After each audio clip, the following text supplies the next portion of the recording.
I'll start with some background about myself and how my husband Jack and I met. I, 27F, was diagnosed with PCOS and endometriosis when I was 18. The doctors told me that getting pregnant would be extremely difficult, if not impossible. It was hard to accept at first, but over time I learned to live with it. I focused on my career and building my life, even though my own parents constantly worried about who would marry me with this condition. Jack, 29M, and I met through mutual friends at a work conference 5 years ago. He was charming, intelligent, and most importantly, he made me laugh.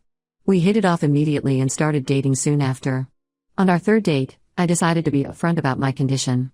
I remember that night clearly. We were having dinner at a small Italian restaurant, and I was terribly nervous about telling him. But Jack surprised me with his reaction. He held my hand across the table and told me that having biological children wasn't a deal-breaker for him. He said he was more interested in finding the right partner than in having biological children. We dated for 3 years before getting married. During our dating period, we discussed our future extensively. Jack suggested that we could always adopt or try other options if we wanted children later. His acceptance and understanding made me fall even more in love with him. We got engaged after 2 years of dating, and that's when I first met his family properly. His mother Sandra seemed nice at first, but there were small red flags that I ignored. She would make comments about how important family was and how she couldn't wait to have grandchildren. During our engagement, she constantly talked about how cute Jack was as a baby and how she hoped our children would look just like him. I should have addressed it then, but I was so focused on the wedding preparations that I let it slide. Our wedding was beautiful, though Sandra did try to take over the planning several times. She insisted on inviting distant relatives I had never met, saying they all needed to be there to welcome the future mother of her grandchildren. Again, I chose to ignore these comments for the sake of peace. The first year of our marriage was wonderful. We bought a small house, adopted 2 cats, and were just enjoying being together. Sandra would visit every few weeks, and each time she'd make subtle comments about the empty bedrooms in our house and how they would make perfect nurseries. Things started getting really tense about 6 months ago. Sandra's best friend became a grandmother, and suddenly the pressure on us intensified. She started sending us links to fertility clinics and articles about miracle pregnancies. Every time we met her, she had a new story about someone who overcame fertility issues. At first, we just deflected, saying we weren't ready for children yet. But things came to a head last month. Sandra invited us for a family dinner, something she does monthly. Everything was normal until after dinner when she cornered me in the kitchen while I was helping her with the dishes. She started asking very personal questions about why we weren't trying for children yet. She wanted to know if we were using protection, if we had gotten fertility tests done, and if I was taking any supplements. I tried to change the subject several times, but she wouldn't let it go. Finally, feeling cornered and uncomfortable, I told her about my condition. Her reaction was explosive. She dropped the plate she was holding, and it shattered on the floor. She started screaming about how I had deceived her son and ruined his life. She called me selfish and manipulative, saying I should have told him about my condition before the wedding. When Jack heard the commotion and came into the kitchen, Sandra turned on him. She was crying and telling him how I had trapped him, how I had stolen his chance to be a father. Jack tried to explain that he had known about my condition all along, but this just made her more furious. She accused me of brainwashing him and said he was too young to understand the importance of having children when he made that decision. Jack's father Tom, who had always been quiet and pleasant, came in and tried to calm the situation. But when Sandra told him about my condition, his face changed too. He looked at me like I had committed some horrible crime. He started talking about how important it was to carry on the family name and how Jack was their only child. The situation got even worse when Sandra brought up Jack's cousin Mark, who had recently divorced his wife because she didn't want children. She said that at least Mark's ex-wife had been honest about not wanting children, while I had trapped Jack by hiding my defect, her exact word. Jack was furious at this point. He told his parents that they were being ridiculous and that he had made his choice with full knowledge of everything. He said he loved me and that having biological children was not more important than our relationship. Sandra then said something that really hurt. She said that Jack would grow to resent me, that one day he would wake up and realize I had robbed him of the chance to be a father, and by then it would be too late. We left immediately after that, with Sandra crying dramatically and Tom standing there shaking his head disapprovingly. Since then, Sandra has been on a campaign to save her son from me. She's been calling our relatives, telling them her version of events where I'm the manipulative woman who trapped her son by hiding my infertility. She's even reached out to Jack's ex-girlfriend from college, Amy, telling her that Jack made a mistake in marrying me and that they should reconnect. Jack has been incredibly supportive through all of this, but I can see how much it's affecting him. He's becoming stressed and distant, especially when his phone rings multiple times a day with calls from his mother. He started letting most calls go to voicemail. Tom has also been calling him regularly, trying to convince him to think about his future. I know I did nothing wrong. I was honest with Jack from the beginning, and we made our decision together. But I can't help feeling terrible about causing this rift between Jack and his parents. They were always a close family, and now that relationship is strained because of me. Jack keeps telling me it's not my fault, but watching him lose his relationship with his parents is breaking my heart. Update 1: The situation with Sandra has gotten much worse than I could have imagined. What started as phone calls and family drama has now escalated into something that's affecting both our personal and professional lives. Last Wednesday, I was at work when I got a call from Lisa, one of Jack's co-workers who I'm friendly with. She called to warn me that Sandra has shown up at Jack's office with his ex-girlfriend Amy. I felt my stomach drop when Lisa described how Sandra was walking around the office, introducing Amy to everyone as Jack's future wife and telling people that Jack and I were getting divorced. According to Lisa, Sandra had dressed Amy up like she was going to a business meeting and was telling everyone that Amy was a successful pediatrician. She's actually a high school teacher, who could give Jack the family he deserved. She even had photos of Jack and Amy from college that she was showing around the office. Lisa said most people were uncomfortable and trying to avoid them, but Sandra was persistent, even trying to get into Jack's office to surprise him. Thankfully, Jack was in an important client meeting off-site when this happened. The office receptionist, who knew about our situation from previous incidents of Sandra calling the office, refused to tell Sandra where Jack was.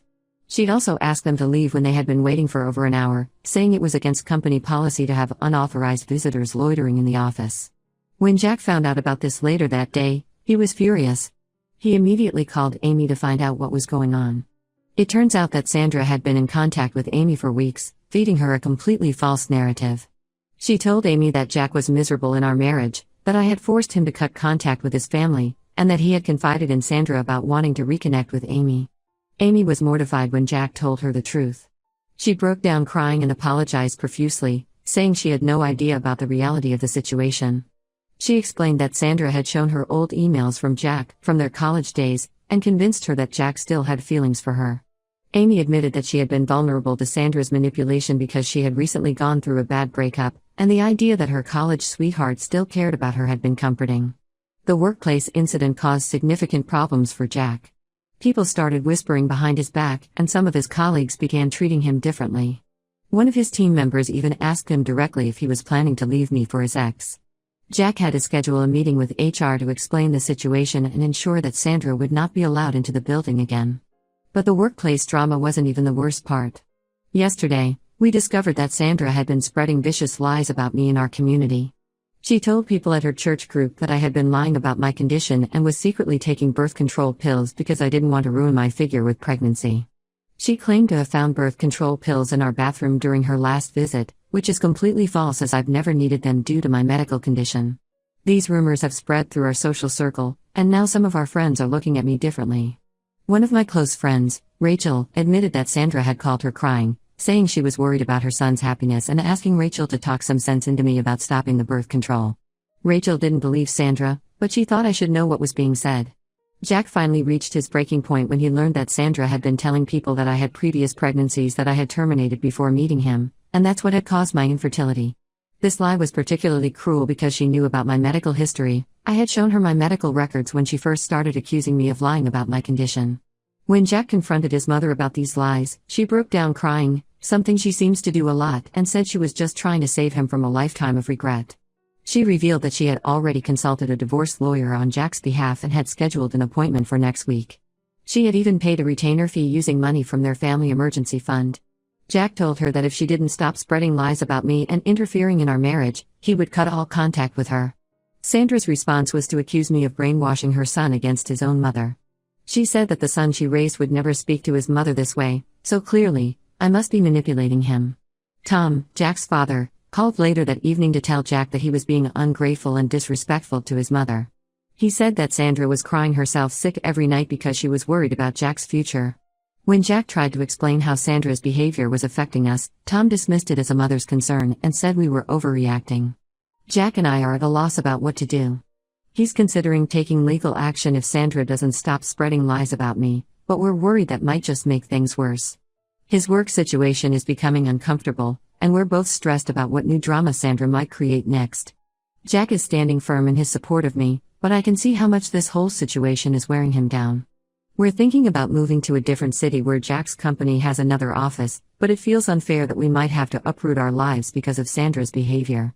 For now, we're documenting everything she does in case we need it for legal purposes later.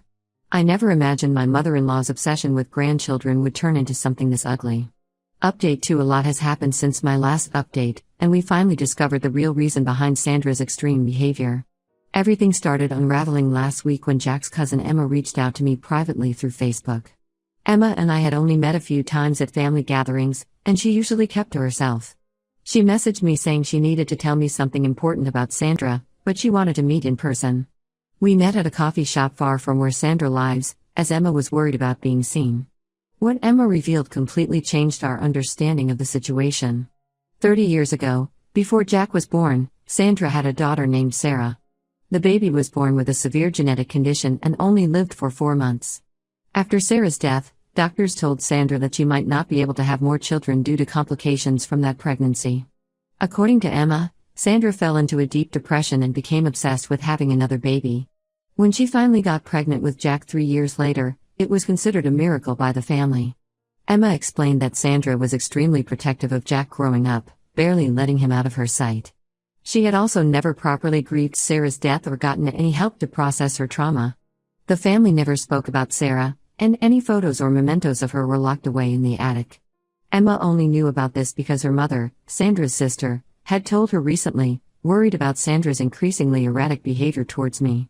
Emma's mother had tried to convince Sandra to talk to a grief counselor many times over the years, but Sandra always refused, saying she was fine. This revelation explained so much about Sandra's obsession with grandchildren. She sees my inability to have children as history repeating itself, and it's triggering all her unresolved trauma from losing Sarah.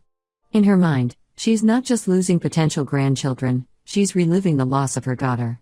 When Jack heard about Sarah, he was completely shocked. He had no idea he had a sister, and he was hurt that his parents had kept this from him his entire life. He spent hours going through old family photos, looking for any sign of Sarah's existence, but Sandra had been thorough in erasing all traces of that period of her life. We decided to approach Sandra with this new understanding, hoping it might lead to a breakthrough. Jack invited his parents over to our house, thinking a neutral setting might help. When we gently brought up Sarah, Sandra's reaction was explosive. She turned pale, then started screaming at Emma's mother, who wasn't even present, for betraying her confidence. She accused us of using her dead daughter to manipulate her and said we had no right to bring up Sarah. Then she revealed something that showed just how far she had gone in her campaign against our marriage. She had already put a down payment on a 1-bedroom apartment near her house, convinced that Jack would leave me soon. She had furnished it with some of Jack's old furniture from their attic and had even started telling her friends that Jack and I were already separated and living apart. She had created an entire fantasy where Jack would leave me, move into this apartment, and then quickly find someone else to marry and have children with. She had even started looking into fertility specialists in the area for Jack's future wife. Tom, who had been quiet during most of this conversation, finally spoke up. He admitted that Sandra had withdrawn a significant amount from their retirement savings to pay for the apartment and furniture, all without discussing it with him. He seemed more concerned about the financial aspect than his wife's deteriorating mental state. When Jack tried to make his father understand how serious the situation was, Tom just shrugged and said we needed to be patient with Sandra because losing a child changes a person. He completely dismissed how Sandra's behavior was affecting us and suggested we should just give in to what she wants to keep the peace. The most disturbing part was when Sandra pulled out a photo album she had created. It contained pictures of Jack with Amy from college, but she had digitally edited some of them to show a pregnant Amy. She had actually created a fake timeline of what Jack's life should have been if he hadn't met me. This level of delusion and obsession has really scared us. We're now seriously considering getting a restraining order, especially after discovering that Sandra has been driving by our house regularly and taking photos of who comes and goes. She's created a serious situation that we can't ignore anymore, no matter how much we understand the trauma that led to her behavior. Update 3: After everything that happened, Jack and I have made some major decisions about our future. We've decided to move to Boston where Jack's company has another office. He requested a transfer last week, and it was approved yesterday. The best part is that it comes with a promotion, so at least something good has come out of this mess. We haven't told anyone in his family about the move yet. We're planning to leave quietly next month because we know Sandra will try to sabotage our plans if she finds out. We've already found an apartment and started secretly moving our important documents and valuable items to a storage unit. Before making this decision, we tried one last time to reconcile with his parents. We invited them to dinner at a nice restaurant, thinking a public place might help keep things civil. I spent hours rehearsing what I wanted to say, hoping to find the right words to reach Sandra. The dinner started okay. We suggested family counseling, offering to pay for it ourselves. We even brought up the possibility of adoption in the future, thinking it might help Sandra see that there were other ways to have grandchildren. That turned out to be a huge mistake. Sandra's reaction to the adoption suggestion was heartbreaking. She said she would never accept an adopted child as her real grandchild. She went on a long rant about how adopted children are damaged and how they never truly become part of the family. When Jack reminded her that one of her closest friends had adopted 2 children, she said that was different because they couldn't afford fertility treatments, while we were choosing not to have real children. Tom sat there nodding along with everything Sandra said. When Jack finally confronted him about his passive behavior, Tom told him that he was making the biggest mistake of his life by choosing me over his family. He said that one day Jack would wake up as a 45-year-old man with no children and realize he had wasted his life with me. The final straw came when Sandra revealed that she had joined some online grandparents' rights groups and was looking into whether she could legally force us to let her be part of any future adopted child's life. She had convinced herself that we were secretly planning to adopt without telling her. Jack finally snapped. He told his parents that they had left us with no choice but to distance ourselves from them. He listed everything Sandra had done: the lies about me, the apartment, the edited photos, the workplace incident, the stalking, and said he couldn't trust them anymore. We're moving next month. Jack has already blocked his parents' numbers and social media accounts. We've installed security cameras at our current house just in case Sandra tries anything before we leave. We've also warned our new landlord in Boston not to give out any information about us to anyone. The hardest part has been watching Jack grieve the loss of the parents he thought he had. He keeps saying he never realized how conditional their love was until now. Yesterday, he found some old family photos and just sat there staring at them for hours. Emma has promised to keep us updated if Sandra's behavior escalates further. She told us that Sandra has already started telling people that I forced Jack to move away, and that I'm isolating him from his family just like she predicted. At this point, we don't even care what she says anymore. Sometimes the only way to deal with toxic family members is to remove yourself from the situation entirely. It hurts, and it's not what we wanted, but we need to focus on our future and our happiness. If anything good has come from this, it's that Jack and I are stronger than ever. We've seen the worst of what people can do to us, and we've faced it together. Maybe someday, if Sandra gets professional help and shows real change, we might reconsider our relationship with her. But for now, this distance is necessary for our mental peace and our marriage. This is probably my last update. Thank you to everyone who has supported us through this journey. Sometimes the family you choose is better than the family you're born into.